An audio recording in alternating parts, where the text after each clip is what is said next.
Shalom and welcome to our 23rd annual Feast of Weeks. This is part 65 of Preparing for Rulership. See, when you don't have the right purpose in life, it implies that you have the wrong purpose. And the wrong purpose can cause you to compromise your integrity if you have any. Sometimes you'll become a prostitute, a beggar, a thief, and a robber. Many of our people end up in prison because they didn't understand that there is a time and a season for everything. There's a purpose. So what is your purpose? Not your acquired purpose from what other people have told you you should seek to please them in. See, many times we choose an avenue in life. Sometimes we choose a vocation in life that's really not our own, but it's the expectations of somebody else that we admire. Sometimes we want to please mama and daddy, so we'll go to school for this, but we don't want to be that. In fact, sometimes we don't know what we want to be. You would be shocked to know that 80% of all students in college in their freshman year and sophomore year don't know what their major is. And sometimes they go there and want to sound like they know what they're doing, so they'll claim a major. They say, yeah, you know, I was good at this in high school, so I think I'll major in this. But see, you didn't think about majoring in that in high school. Why are you choosing this to major in now? That's when people go and get a job and they're unhappy and unfulfilled on the job because they're not happy doing what they're doing it to get a check. And they want a check to get materialism. And they get materialism so that somebody will say, I like that. But you're the one in debt. After everybody look at your new car, you're the one got to look at payments for 7 years.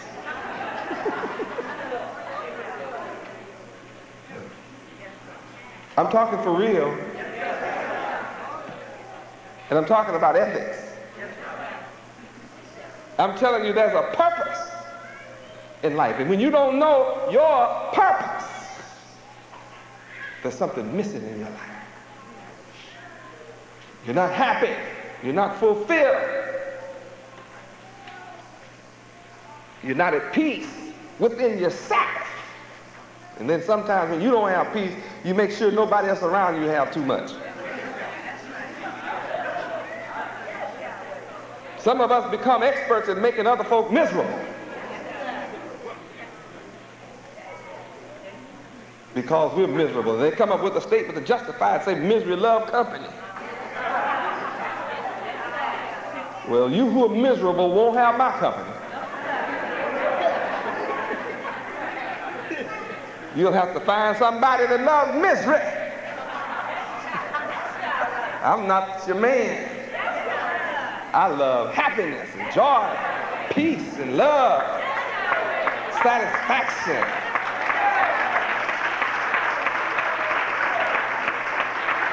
And that's what I enjoy because I'm in the will of Yahweh's purpose. And if you want to be happy and want to learn how to be happy, then I'm the man you need to come and learn of. There's a purpose for your living on this earth.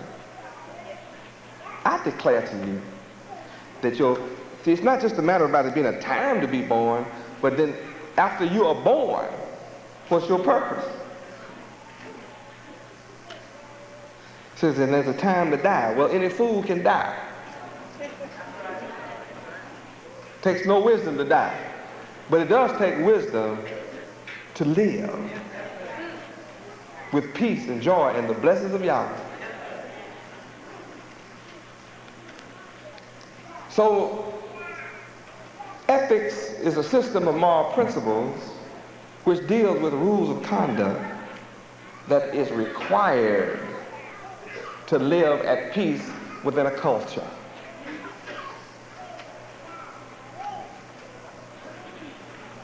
And it deals with values. Ethics deals with values relating to human conduct, how you act toward others around you. Ethics deals with the rightness and wrongness of conduct, thoughts, ideas, concepts. It deals with good and bad, the goodness and badness of motives and intentions, desires and expressions. Ethics demands and implies high standards of honesty, high standards. When you're ethical, you become high class. How many like to be among the high class? Praise God. See, if you want to be of the low class, then you have to leave here. You have to search hard to find somebody in here that believes in being low class, and you all have to get together. But I am high class. I am the highest. And in order for you to follow me or be my disciple or to believe in me or to support me, you have to believe in high class. I am ace. And I am first rate. And in order to follow me, you must believe in being first rate. Because if you don't believe in being first rate, you'll be unhappy here. I'm establishing the high class society, the highest society. That's what I am establishing.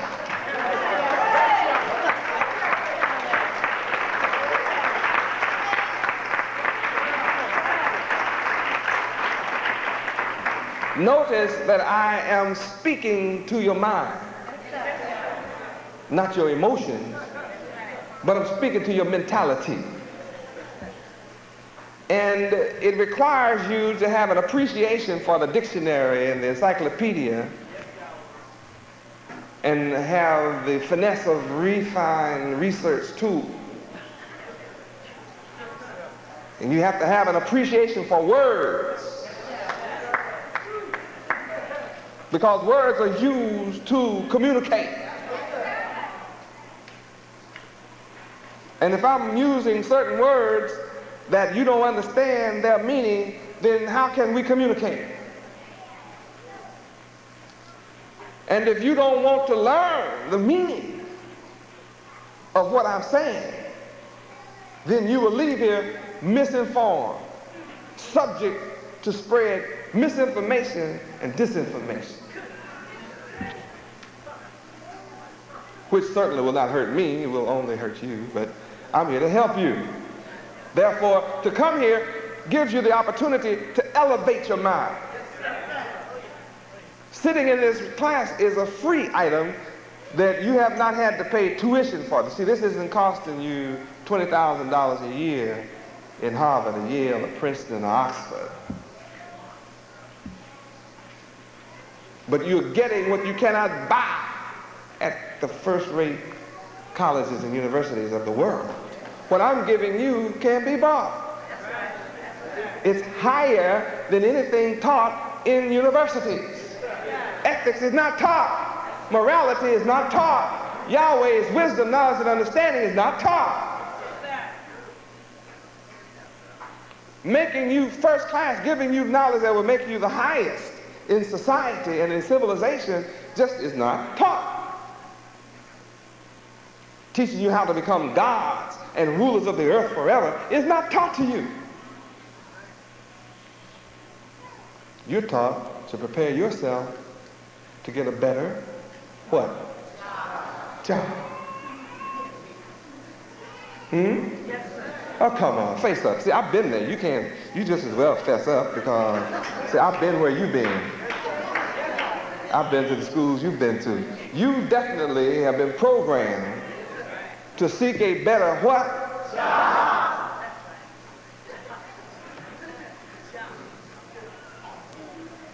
That means you have been programmed to become a better servant to somebody. Certainly isn't your mama or your daddy or your grandpa or your grandma that you taught to become a better servant to. It certainly isn't your people and your community that you are taught and trained and programmed and brainwashed to become a servant to. You are trained, programmed, and brainwashed to seek a job from people who traditionally oppress you and discriminate against you and ask you to train somebody that is against you with less qualifications than you, who does not look like you, but after you train them, they become your supervisor.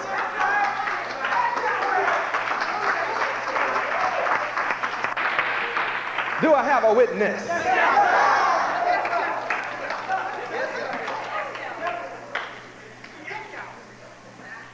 You are not trained and programmed and brainwashed to become the rulers of this society, the producers of this society, the manufacturers of this society. You are not trained and taught and programmed and brainwashed to become the entrepreneurs of this society. And if for some reason that you have the immediate gall to try to become an entrepreneur and you try to make it in spite of all things, then they will underfinance you.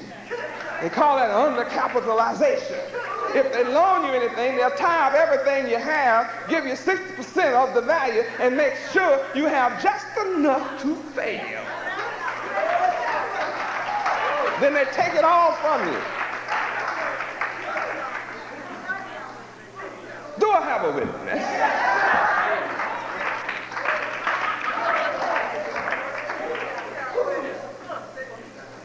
We're trained to be servants on a job for other people who discriminate against us. So we become overworked, underpaid, sometimes just out of work.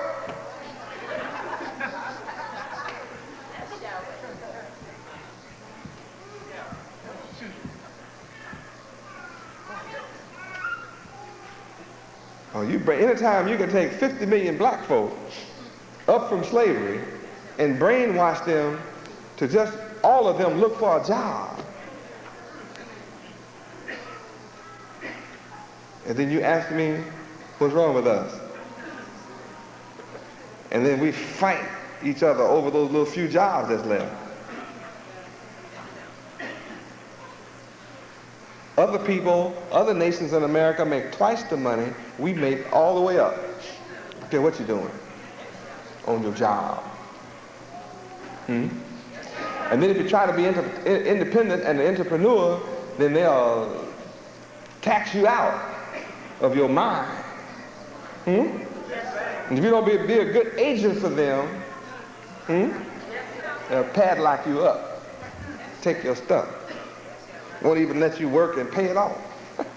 Just take it. As if they sacrificed to put all this together. Are you imagine this, man? And you're going to tell me you free? Please turn to side 2.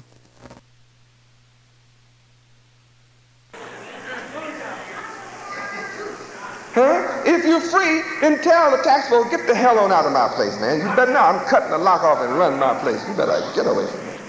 Me and my people will drive you out. You can come up in here if you want to.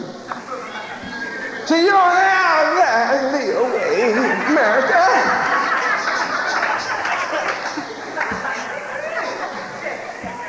You're not free.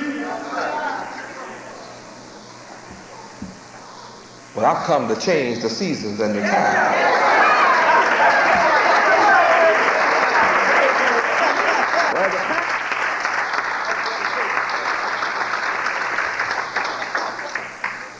That's a blessing for my people to have someone who is here to change the times.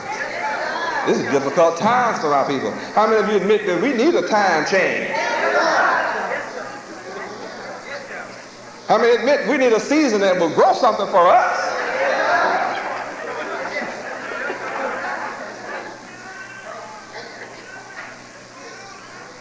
Praise Yahweh. That's what I'm here to do. So when you join with me, then you're only gaining power of the one that has the power to change the time and season. See, I already have the power to change the time and season. I don't need you to change the time and the season. You joining me has no effect on me getting it done. See, I have the power to get it done anyway. You can just come and join me and receive the blessing of what I have the power to do. Praise God. And then when your mind becomes free in Yahweh, we become unstoppable.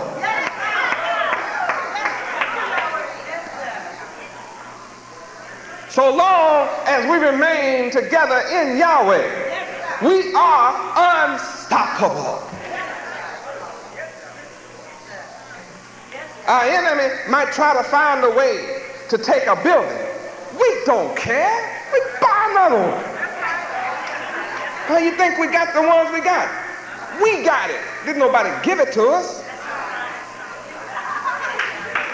If there's no building to buy, we'll build one.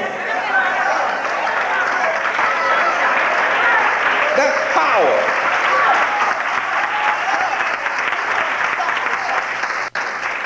And if our enemies in America would refuse to let us buy and renovate, or if our enemies refuse to let us have land to build on, then I will say to America what Moses said to Pharaoh, let my people go. You'll do it.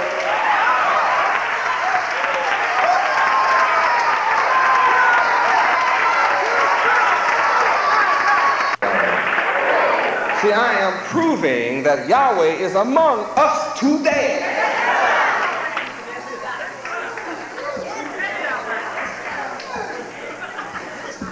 He is not coming. Yahweh is here. Among us now. Ruling in heaven and in the affairs of men. I have power with Yahweh and with man. I'm like an elephant in America's front door with my foot on a porch and trunk in a door. You can't ignore me. You won't give it to me? That's all right. I'll buy it. You won't let me buy it? I'll build it. You're going to do that, you're going to have to let us go. Or Yahweh will bring a Passover across the land.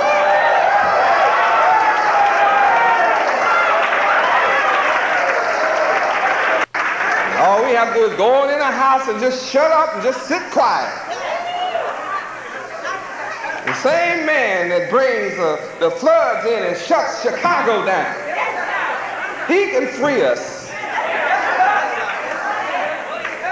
The same man that stir up a tornado and wipe out whole cities and towns within a minute, who can set off a volcano eruption and wipe out a state within minutes, who can set off earthquakes and wipe out 1 million people in a minute, that same man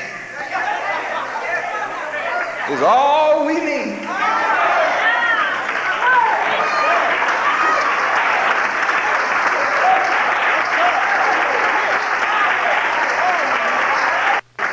I'm teaching you it's the time and the season for you to learn to put your trust in Yahweh.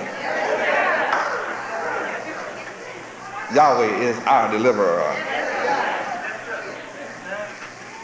The book says a time to kill and a time to heal. Well, we've been getting killed for 432 years. And we've been killing each other all down through history. I'm here to heal our minds and bring us peace. How many want peace? Morality and ethics is one of the studies that we must inculcate and master in order to have peace. You have to want to be among the highest and become the highest. Praise God. You have to want to. See, you can't just say I don't want to. You have to want to do this. Praise Yahweh.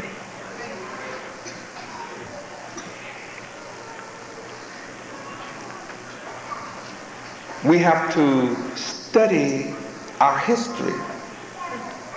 And when you study the Bible, the Old Testament, you're studying your history. We have to want something in life in order to have something in life.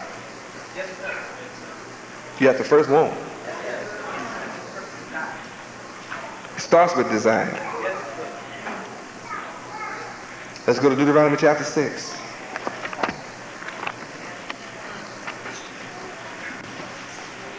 Deuteronomy chapter 6. Beginning at verse 10, read until I tell you to stop. We'll just read all of it, that whole entire chapter. Read. And it shall be, when the Lord thy God Yahweh shall have brought thee into the land which he sware unto thy fathers, to Abraham, to Isaac, and to Jacob, to give thee great and goodly cities, which thou buildest not, and houses full of all good things, which thou fillest not, and wells digged, which thou diggest not, vineyards and olive trees, which thou plantest not. When thou shalt have eaten and be full, then beware, lest thou forget the Lord Yahweh, which brought thee forth out of the land of Egypt, from the house of bondage. We've been brought out before. We're back in bondage in America today because we forgot. But the same Yahweh that delivered us from Egypt is ready to deliver us from America. Read. Thou shalt fear the Lord Yahweh thy God, and serve him, and shalt swear by his name. That makes me your Savior. Because without his name, you can't swear by it. That makes me your Messiah. Yes, sir. That's right. Because without his name, you can't swear by it. That makes me your deliverer. For without his name, you can't swear by it. That makes me your reformer. Because I'm causing you to remember what you forgot, so that you can change the time and the season in which you live in. Read. Ye shall not go after other gods, of the gods of the people which are round about you. Hold it, see? We blew it. See? Yeah, we blew it. This is not our God. This white picture is not our God. This white picture comes from people round about us that held our fathers and now holding us in bondage. No, you went from one end of the plantation to the other in slavery. Jumping in your car, running from one end of America to another doesn't make you free. You need white folks' permission to leave the country. Oh, I can leave. You lying. You don't know nothing about America if you think you can leave without white folks' permission. Leave without it. I want to see you get back in. If you leave without white folks' permission, you won't be able to get back in America. What is it called? Passport. What else? Visa. What? And they, the people that held your fathers in slavery, are the ones who hold that authority over you going out and coming in. What if white folks say you can't leave? You can swim.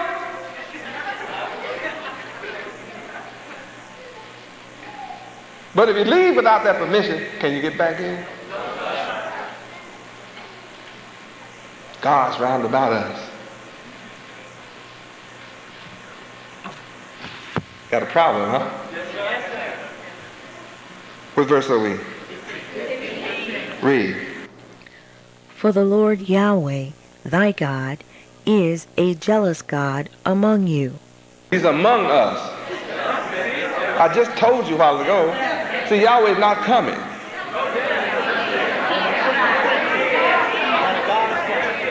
He's ever present. He is here among us. Read. Lest the anger of the Lord Yahweh thy God be kindled against thee, and destroy thee from off the face of the earth. So you need to know that about Yahweh. He gets angry. You can make Yahweh angry. And if you do, look what he can do to you. Well, has he ever done such? Ask Noah. Ask those folk that lived back there with Noah that didn't like Yahweh. What did he do to them? Did he drown them? Destroy them from the face of the earth? He said, well, in the last days, we're going to be just like we were then. Lying, going to games, praising teams, paying liars, partying, marrying, giving in marriage, eating, drinking. This book said in the last day people will be doing the same thing they did in the days of Noah. Is it happening? Yes, then he went on to say, well, you're not going to know, those who reject Yahweh will not know until his destruction comes to sweep them all away. So it will happen just like that. This concludes part 65 of Preparing for Rulership.